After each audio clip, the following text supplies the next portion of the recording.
Nos routes de l'été qui vont être des routes un peu maritimes, on va dire. Ces routes maritimes qui nous occupent pour une bonne partie d'entre nous, qui aimons les croisières, qui aimons nous retrouver sur l'eau, qui aimons la location de bateaux, qui aimons faire des traversées sur les flots.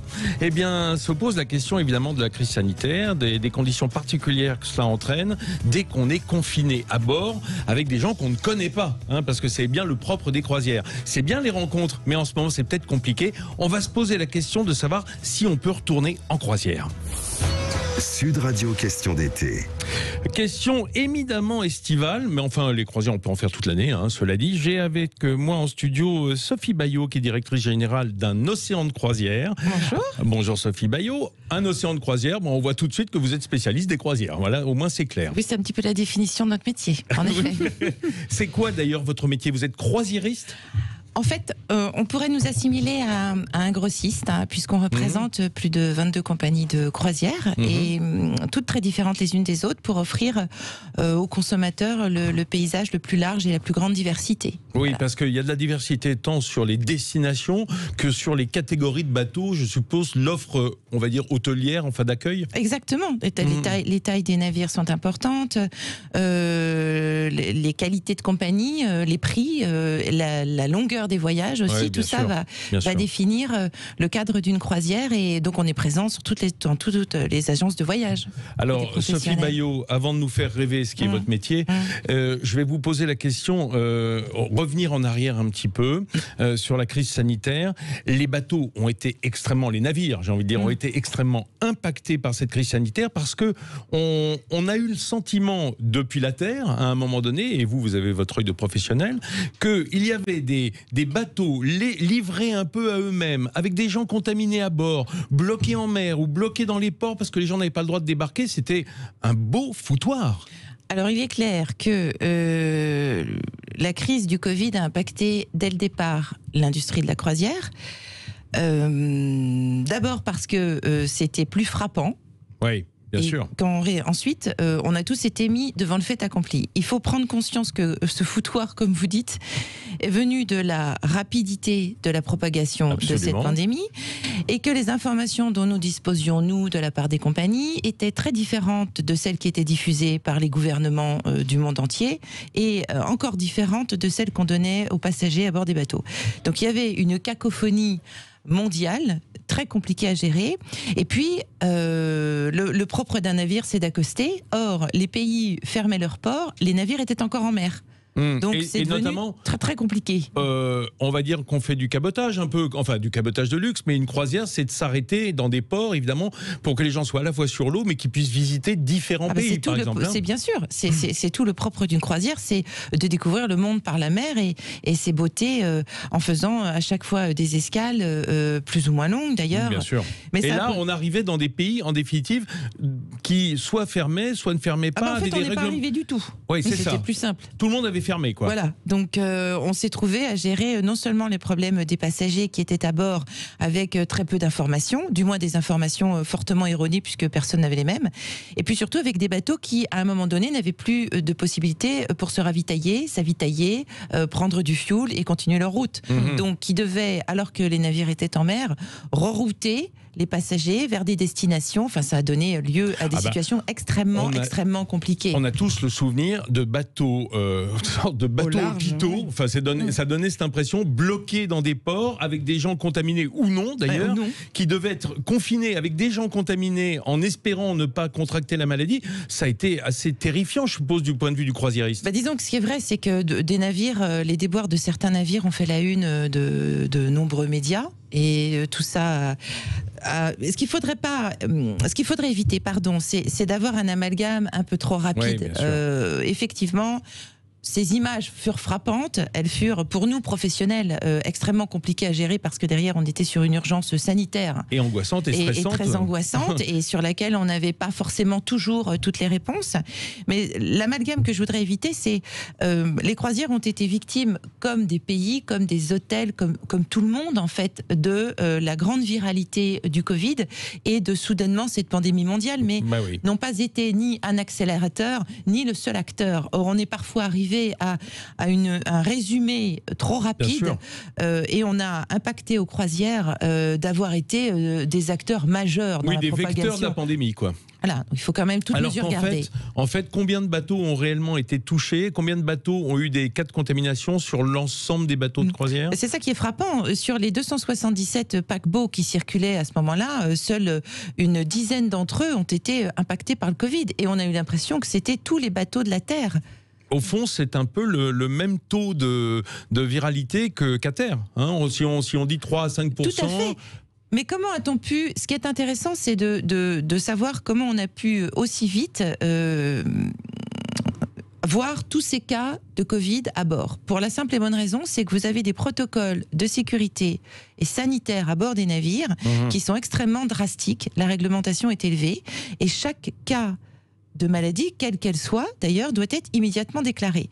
Ce qui fait que ça a donné une photographie instantanée, rapide et précise des cas qui étaient à bord. Donc, ça a donné une illustration, j'allais dire, immédiate, et on a focusé parce qu'on savait qu'il y avait des cas de Covid, et on a assimilé ensuite les cas de Covid, l'enfermement, le confinement, le problème des navires. C'est inhérent au navire, hein. C'est un peu quand même un endroit confiné avec des gens qu'on ne connaît pas et on se dit les pauvres qui sont sur des bateaux contaminés sans pouvoir descendre, sans pouvoir sortir, sans pouvoir s'échapper en quelque sorte. Le confinement à bord des bateaux, il faut aussi le prendre avec une certaine distance. Quand vous êtes dans des établissements hôteliers qui s'apparentent à des usines aux quatre coins de la planète, vous êtes aussi bel et bien confinés. Or, entre ces deux mode de voyage, il y a une énorme différence. À bord du premier, à bord d'un navire, comme on est sujet à cette réglementation internationale et aux précautions depuis des années, avant même que ça existe dans l'hôtellerie, les armateurs s'étaient dotés de portes automatiques d'ouverture au niveau des sanitaires et depuis déjà des années, le gel hydroalcoolique est obligatoire à l'entrée des restaurants, à l'entrée des lieux communs. Les rampes d'escalier, les ascenseurs sont désinfectés plusieurs fois par jour, les cabines pareil. Donc effectivement, pour éviter les propagations qui pourraient arriver, on n'est pas dupe, mais on a mis en place des vraies barrières sanitaires. Et je ne suis pas certaine que parfois, dans certains hôtels, et parfois même dans les grandes villes du monde, les réglementations et les précautions sanitaires soient aussi précisément observées. Ok Sophie, on a bien compris en tout cas que c'est un métier qui fait très attention aux règles sanitaires. Alors, pour revenir à la situation actuelle, quand est-ce que l'autorisation est venue de reprendre des passagers à bord et de recommencer les croisières ? En réalité, elle va dépendre des pays en question. C'est ça qui est très complexe pour notre industrie aujourd'hui qui est durement touchée. Parce que c'est une industrie mondiale et que la réglementation varie selon les pays, ensuite selon l'ouverture des frontières.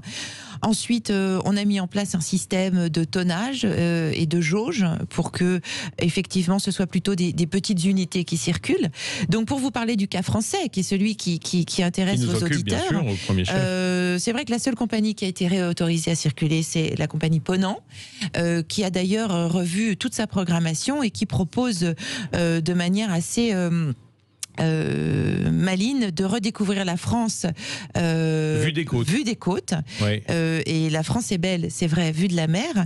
C'est d'autant plus facile d'embarquer que pour l'ensemble des auditeurs, voilà, on va embarquer du Havre, de Saint-Malo, de Bordeaux, de Marseille, de Nice. Donc c'est d'accord, mais si facile. Je comprends bien, ça veut dire que c'est parce qu'ils ne sont pas sûrs de trouver des ports ouverts, des ports d'attache à l'étranger et même en Europe. La réglementation qui est passée, c'est de faire ce qu'on va appeler du cabotage dans nos eaux territoriales.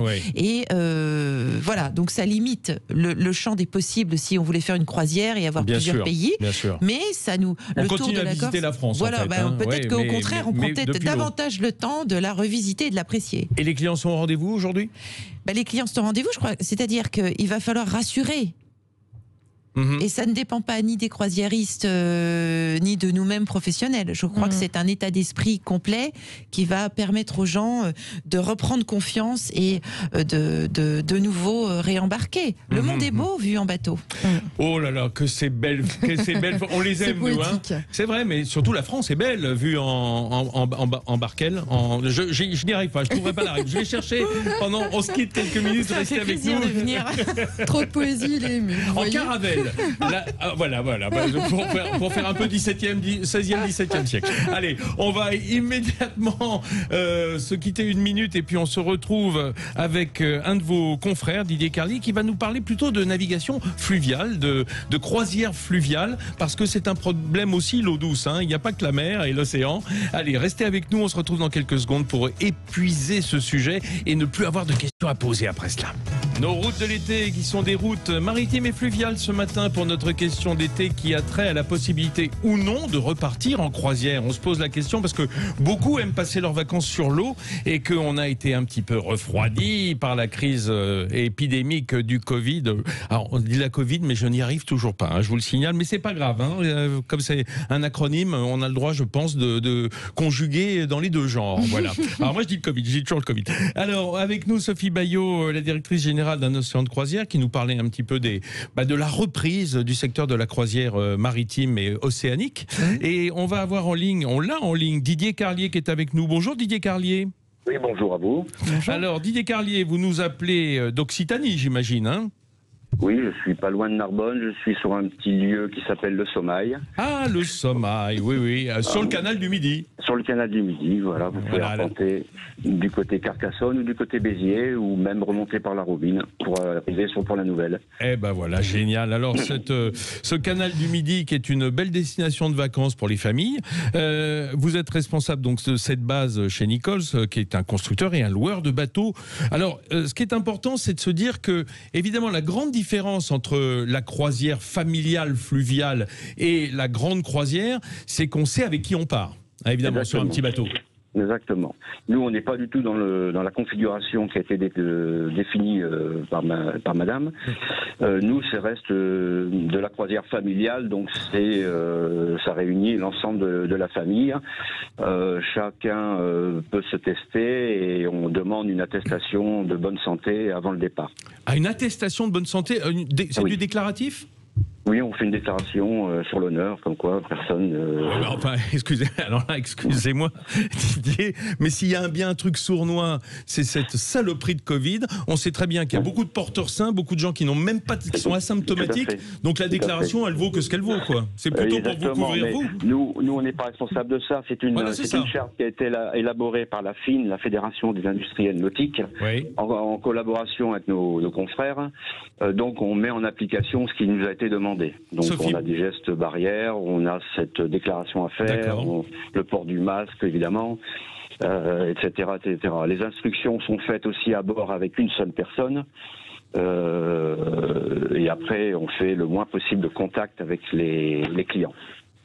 Alors, Sophie Bayot, est-ce qu'il y a les mêmes règles à bord des bateaux de croisière? C'est-à-dire qu'il y a du déclaratif, on doit se déclarer en bonne santé? Non, c'est beaucoup plus strict. Vous avez le test du Covid qui est obligatoire 48 heures avant d'embarquer. Ah oui. À bord du bateau, vous avez des hôpitaux en ce qu'on appelle de jour et des services médicaux qui ont été embarqués. L'ensemble des surfaces sera testé plusieurs fois par jour, les surfaces publiques. Les cabines, elles, seront désinfectées jusqu'à 3 fois par jour. C'est-à-dire que si vous faites la sieste, on vous déloge pour mettre coup de pchit-chit, il faut savoir ce qu'on veut au bout d'un moment. C'est ça. Pour faire son choix. Non, mais bien sûr. Donc non, les protocoles sont beaucoup plus stricts, et y compris pour les escales à terre. On va respecter aussi la distanciation, parce qu'il suffit pas ni de mettre un masque, ni de désinfecter les surfaces. Il faut aussi avoir une distance entre les personnes. Donc tout ça est nécessaire. Mais pour rappel, Vincent, les bateaux qui ont le droit de circuler aujourd'hui sont des navires de petite taille. Donc on sait aussi avec qui on embarque. Quand vous dites petite taille, on est sur des navires, aujourd'hui, ils sont pas pleins, donc on va être à 100-150 passagers. Ah oui, d'accord, c'est pas 3000 comme on peut voir sur des villes flottantes qui traversent les océans. Aujourd'hui, non. Non. Et puis c'est pas prêt de revenir pour l'instant. Je suis incapable de vous répondre très objectivement sur la date aujourd'hui. Alors évidemment, l'avantage du bateau de location et en fluvial, d'abord c'est qu'on peut descendre à tout moment, on n'est pas au milieu de l'océan, et puis surtout on part en famille ou dans des groupes d'amis où les gens se connaissent, donc ils prennent leurs responsabilités en fait en voyageant ensemble, Didier. Oui, tout à fait, c'est ça. Donc en plus, c'est un tourisme qui permet de s'isoler, on peut s'arrêter absolument où on veut. Il n'y a pas de contact avec les éclusiers, puisque les écluses seront soit automatiques... Pourquoi d'habitude il y a du contact avec les éclusiers ? Vous reprenez un truc, là. Certains départements où il faut ouvrir les écluses manuellement, donc nous, c'est pas le cas. Oui. Donc tout est fait en tout cas pour essayer d'avoir le moins de contacts possible avec des personnes étrangères. Mais dites-moi la vérité, Didier et Carly. Franchement, quand on a été confinés plus de 2 mois et demi en famille, ensemble, chez soi, la plupart du temps, est-ce que les gens n'ont pas un peu de réticence à se remettre ensemble sur un petit bateau dans la même pièce? En fait, ils se reconfinent, quoi. Oui, tout à fait. Mais enfin, c'est quand même du confinement un peu différent quand même, parce que là, vous êtes c'est quand plus même agréable quand même. Oui, c'est ça. C'est pas le même confinement, puis c'est un confinement désiré en plus. C'est ça, voulu, choisi. C'est voulu, donc non, franchement, vu les statistiques au niveau des réservations, on n'a vraiment pas à se plaindre. Hein. Et les clients sont au rendez-vous, les passagers? Enfin, Alors les clients, bien sûr, on a eu une perte comme tout le monde pendant la période de Covid, hein, c'est clair. Bien sûr. Parce que nous, on est ouvert quand même de début avril jusqu'à fin octobre. Mais par contre, on a récupéré quand même une grosse clientèle française, puisque les étrangers ne sont quasiment pas venus. Et on a un planning complètement plein juillet et août. Hein. J'ai pas un bateau disponible si on me demande une location à ce jour. Ah, je vois Sophie Bayot qui hoche la tête en disant j'aimerais bien que ça soit la même chose pour nous. Hein. Oui, on est évidemment loin du cas. Il faut savoir que nos embarcations vont de 8 à 15 mètres, donc ce que disait madame est tout à fait juste. Ça se remplit vite. Hein. Nous, c'est du 2 personnes jusqu'à 10-12 personnes maximum. Donc, on reste dans le raisonnable. Hein. Oui, Sophie Bayot, c'est quoi l'impact du Covid aujourd'hui sur les locations, sur le taux de remplissage des bateaux? Vous êtes à combien de pourcentage d'activité pour une activité normale en temps d'été? 0. Voilà. C'est-à-dire que voilà, ça répond à la question, non? Parce qu'il n'y a que la compagnie Ponant qui circule, donc nous on ne peut vendre que ce qui circule, que ce qui est produit. Or l'arrêt total, nous c'est un arrêt total. Et pourquoi Ponant particulièrement? Parce qu'ils ont des petits navires? Parce que c'est une compagnie française. Ah oui, d'accord. Et petits navires. Et parce qu'il faut aussi que vous ayez à l'esprit que pour faire fonctionner ces paquebots, il faut de l'équipage. Donc il faut faire venir des gens qui doivent être pas forcément aussi français en plus en général. Non mais l'industrie de la croisière c'est une industrie mondiale. Donc nous on travaille beaucoup avec des Européens par exemple. Bon, mais ce qui veut dire que moi les bateaux que je revends sont des bateaux italiens, anglais, voilà donc soit la Cunard, de Costa Croisière, etc. Tout ça est arrêté. Ah, totalement. Et avec quel horizon pour la reprise? Chez certains, il n'y aura pas de reprise avant fin novembre. D'autres avant avant le printemps l'année prochaine. Parce qu'en fait, tous ces navires, au bout d'un moment, ils circulent aussi non seulement en Méditerranée, mais ils vont plus loin. Ils vont aux Caraïbes, ils vont dans le Nord, ils vont en Antarctique, ils vont en Asie. Or, les pays aujourd'hui auprès desquels il faut demander des autorisations pour faire des escales ne sont pas plus organisés que nous en France pour donner ces autorisations ou non. Donc c'est très compliqué de faire des prévisions. Eh ben dites donc, ça fait un petit peu peur. D'où l'intérêt aussi d'avoir de faire franco-français, quoi. De toute façon, là, on n'a pas le choix. Alors, au moins, c'est clair. Là, on n'a pas le choix. Et moi, je pense investir dans une usine d'ampoules bientôt ou de pneus. Mais je pense qu'il va falloir faire autre chose. Eh ben, dites donc, c'est pas très riant pour le secteur de la croisière. On vous souhaite que la fin de l'été marque un peu la reprise quand même, Sophie Bayot, dans un métier très très impacté. Merci aussi à Didier et Carlier d'avoir été avec nous pour parler de tourisme fluvial qui se porte visiblement un petit peu moins mal que la croisière océanique ou maritime. Merci à vous deux. On suit le dossier, comme on dit, parce que je sais que ça intéresse nos auditeurs qui aiment passer du temps sur l'eau ou dans l'eau. Dans l'eau, ça sera peut-être plus simple au moment des vacances.